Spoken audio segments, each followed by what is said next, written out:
When faced with trials and temptations, what do you do? Do you give in to temptations or cry out to the Lord?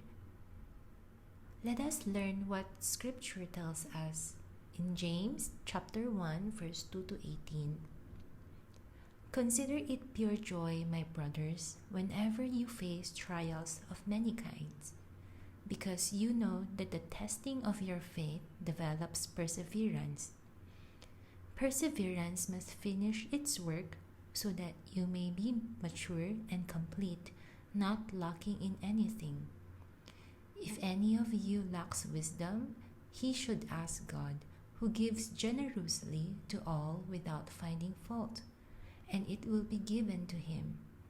But when he asks, he must believe and not doubt, because he who doubts is like a wave of the sea, blown and tossed by the wind. That man should not think he will receive anything from the Lord. He is a double-minded man, unstable in all he does. The brother in humble circumstances ought to take pride in his high position, but the one who is rich should take pride in his low position, because he will pass away like a wild flower. For the sun rises with scorching heat and withers the plant. Its blossom falls, and its beauty is destroyed. In the same way, the rich man will fade away even while he goes about his business. Blessed is the man who perseveres under trial, because when he has stood the test, he will receive the crown of life that God has promised to those who love him. When tempted, no one should say, God is tempting me, for God cannot be tempted by evil, nor does he tempt anyone. But each one is tempted when, by his own evil desire, he is dragged away and enticed. Then, after desire has conceived, it gives birth to sin, and sin, when it is full grown, gives birth to death. Don't be deceived, my dear brothers. Every good and perfect gift is from above, coming down from the Father of the heavenly lights, who does not change like shifting shadows.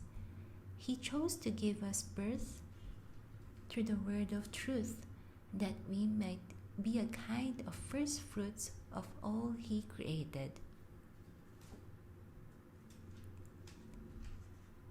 1 Corinthians chapter 10 verse 13.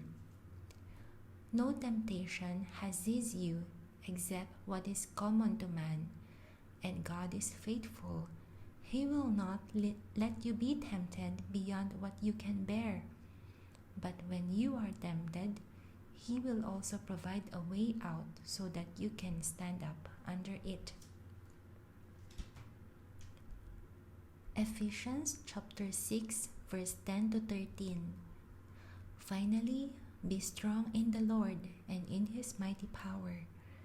Put on the full armor of God so that you can take your stand against the devil's schemes. For our struggle is not against flesh and blood, but against the rulers, against the authorities, against the powers of this dark world, and against the spiritual forces of evil in the heavenly realms. Therefore, put on the full armor of God, so that when the day of evil comes, you may be able to stand your ground, and after you have done everything, to stand.